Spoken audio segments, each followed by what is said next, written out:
Assalamualaikum warahmatullahi wabarakatuh. Apa kabar sobat sekalian? Semoga baik-baik saja. Coba lagi di channel Rahmat Mumpuni. Kali ini kita akan membahas berita hangat dan masih hangat berbincangkan, yaitu terkait aksi 411 yang kemarin diselenggarakan di Patung Kuda ya. Dan ternyata memang yang patut sudah ditebak ya. Jangankan untuk merespon aksi demo ya, orang yang mau di demo itu sudah nggak ada atau kabur dalam tanda kutip ya, karena kemungkinan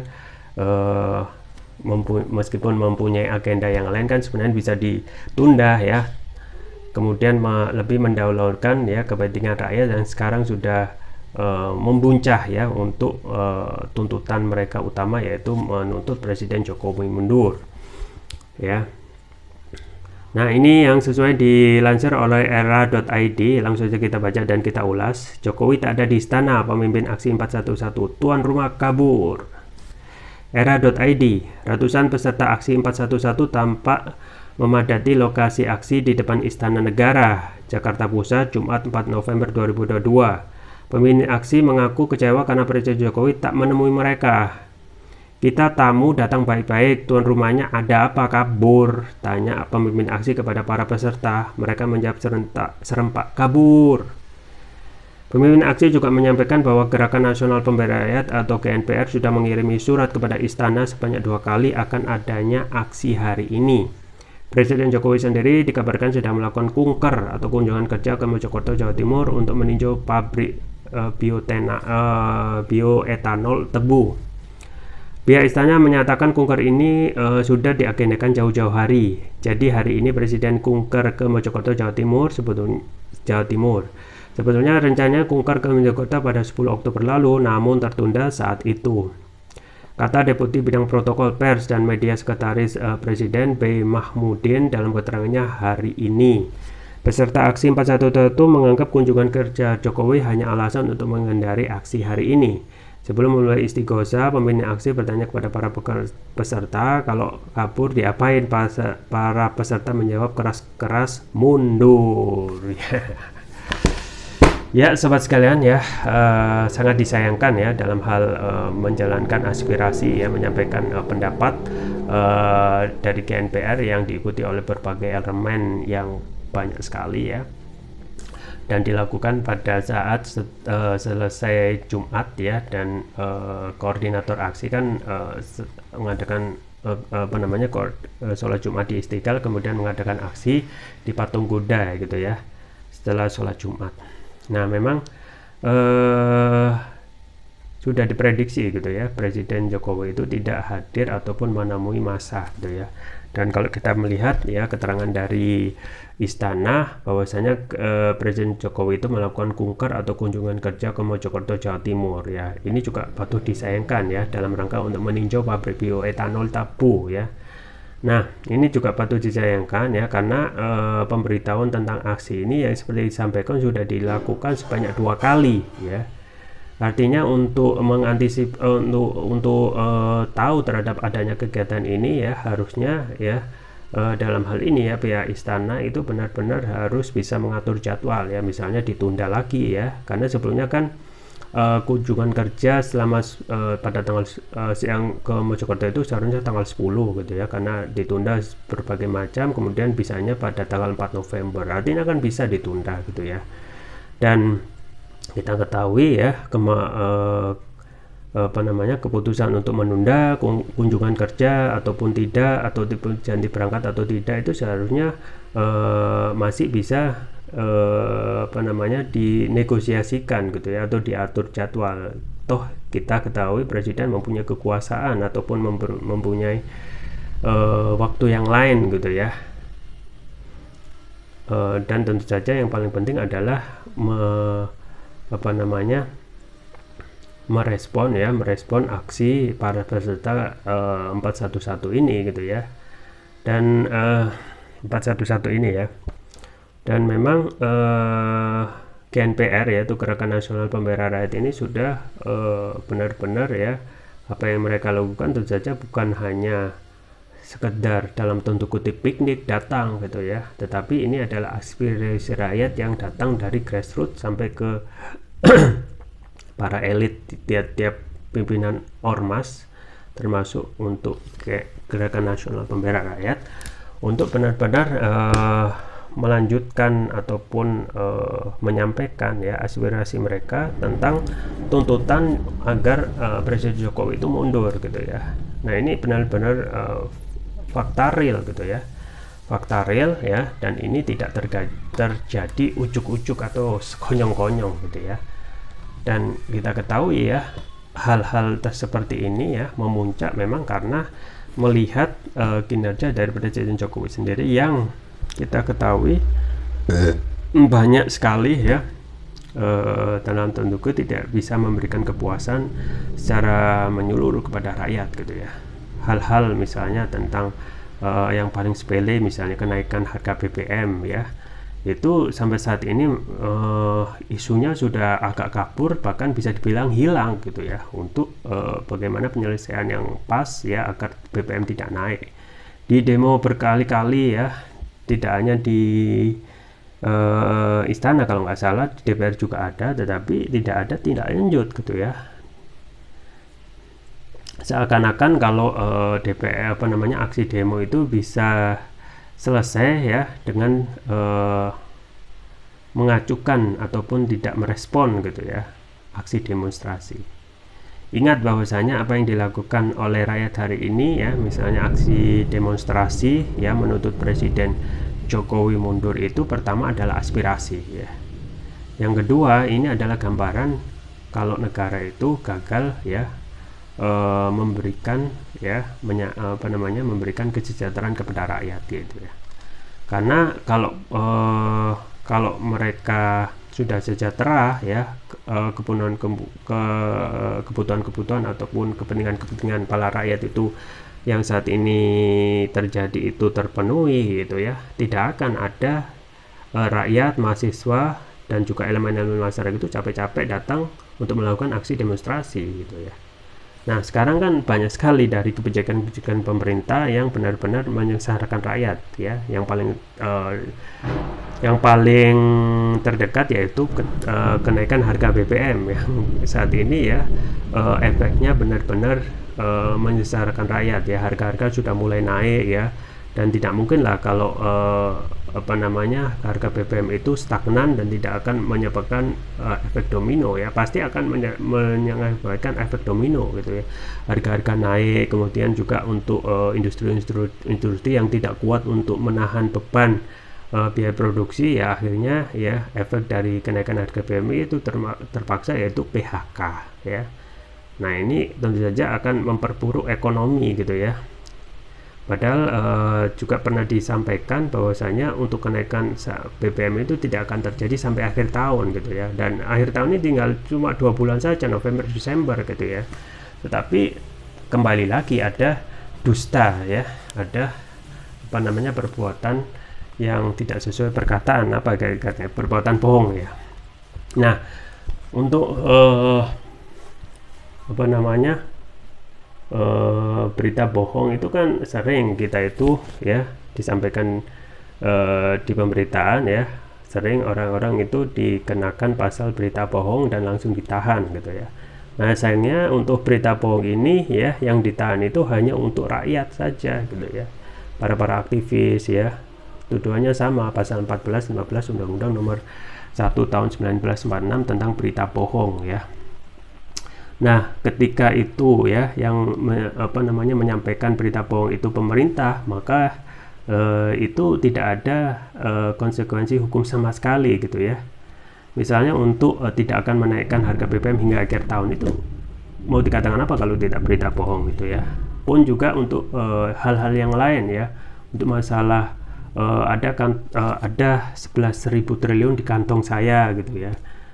Ya, kemudian sampai saat ini tidak ada yang bisa mempunyai wewenang ataupun hal yang untuk mempertanggungjawabkan perkataan statement seperti itu. Bagaimana kita menganggap itu kalau bukan berita bohong gitu ya. Pun juga untuk misalnya tentang realisasi SMK yang hingga saat ini tidak ada juntrungnya gitu ya. Pun juga janji-janji yang dahulu ya juga sering diumbar ya, sampai saat ini juga tidak ada realisasinya ya. Misalnya tidak akan mengambil utang ya, justru utang kita malah ugal-ugalan ya. Utang kita itu sudah 7 ribuan triliun lebih ya.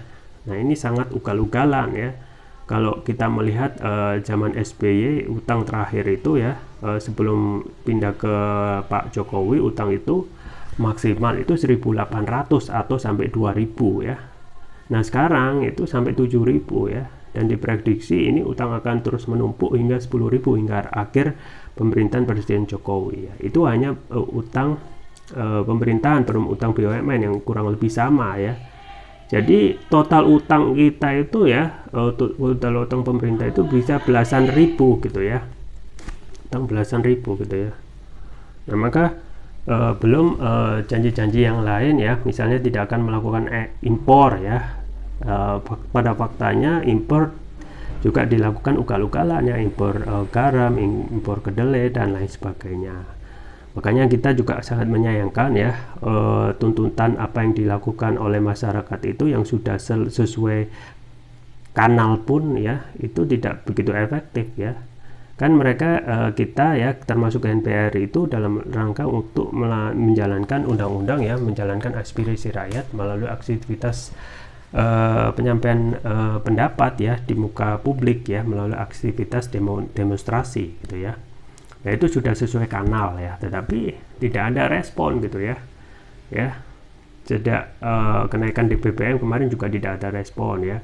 Pun juga saat ini ya, presiden yang menjadi fokus tujuan demo juga tidak ada respon ya. Kalaupun melakukan kunjungan kerja ya, dalam hal ini kan bisa untuk ditunda untuk jangka waktu yang kapan gitu ya. Dan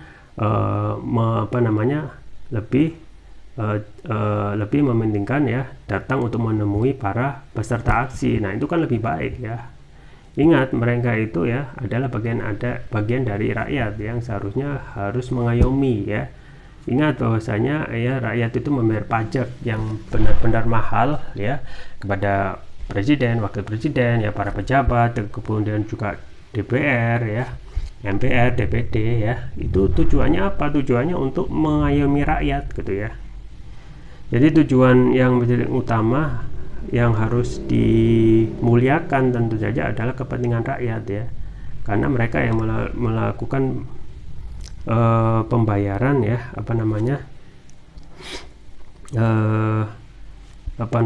yang mahal-mahal ya,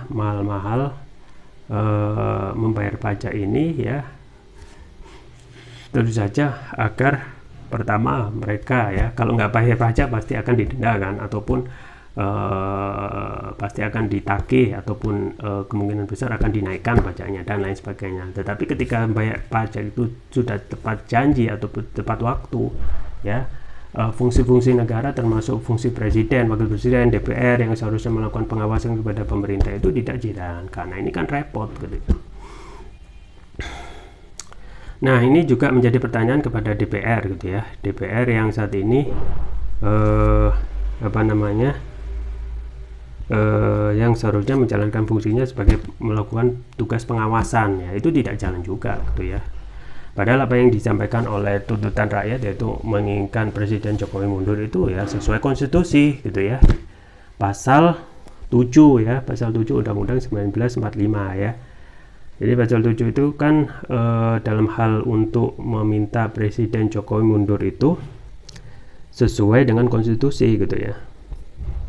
Pasal 7 itu kan kalau kita melihat undang-undang itu, presiden dapat diberhentikan ya kalau melakukan pelanggaran hukum ya, berupa ada 5 ya, sesuai kesimpulan pasal 7 itu ya, melakukan pengkhianatan terhadap negara, yang kemudian korupsi ya, penyuapan ya, tindak pidana berat lainnya atau perbuatan tercela ya, dan juga tidak lagi memenuhi syarat sebagai presiden dan atau wakil presiden ya.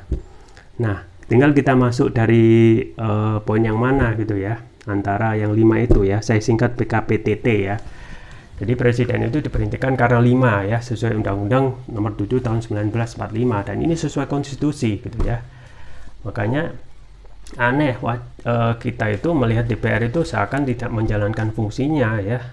Kalau rakyat ini sudah panas-panasan berhari-hari berjam-jam itu, tetapi tidak ada reaksi dari DPR ya untuk benar-benar merespon aksi rakyat ya. Yang menjadi pertanyaan, apakah mereka itu masih saat ini menjadi wakil rakyat atau bukan gitu ya. Nah, itu saja kita masuk di hal-hal ya, syarat-syarat pemerintahan presiden itu kalau terjadi pelanggaran hukum ya, berupa yang 5 hal tadi ya. Kalau misalnya menaik ke dari ijazah palsu ya, kan dengar-dengar juga ijazah palsu juga diangkat ya. Bisa saja itu juga alasan yang kelima ya, tidak lagi ya memenuhi syarat sebagai presiden dan wakil presiden ya, dan atau wakil presiden bagi wakil presiden yang kalaupun diusulkan untuk berhenti ataupun di perbuatan tercela gitu ya. Ya, misalnya menaikkan harga BBM ya, kemudian melakukan tindak hutang yang ugal-ugalan ya, ataupun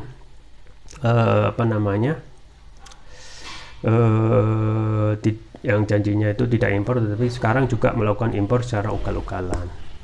Jadi seharusnya ya DPR ya juga harus didorong ya untuk menjalankan fungsinya dalam hal pengawasan terhadap eksekutif, dalam ini presiden. Nah, kalau kita melihat merujuk pasal 7 sudah jelas ya, kalau sudah ada keinginan rakyat untuk mundur ya, DPR itu harus mengadakan sidang rapat paripurna gitu ya.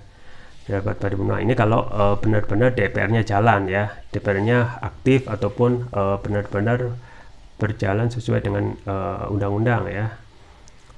DPR mengadakan rapat ya, kemudian itu ya harus dihadiri 2/3 dari anggota DPR dan didapat dukungan 2/3 dari anggota DPR yang hadir ya, kemudian menyerahkan ke hasil rapat itu ya ke Mahkamah Konstitusi ya, Mahkamah Konstitusi. Nah, Mahkamah Konstitusi itu akan melakukan 3M. Apa itu?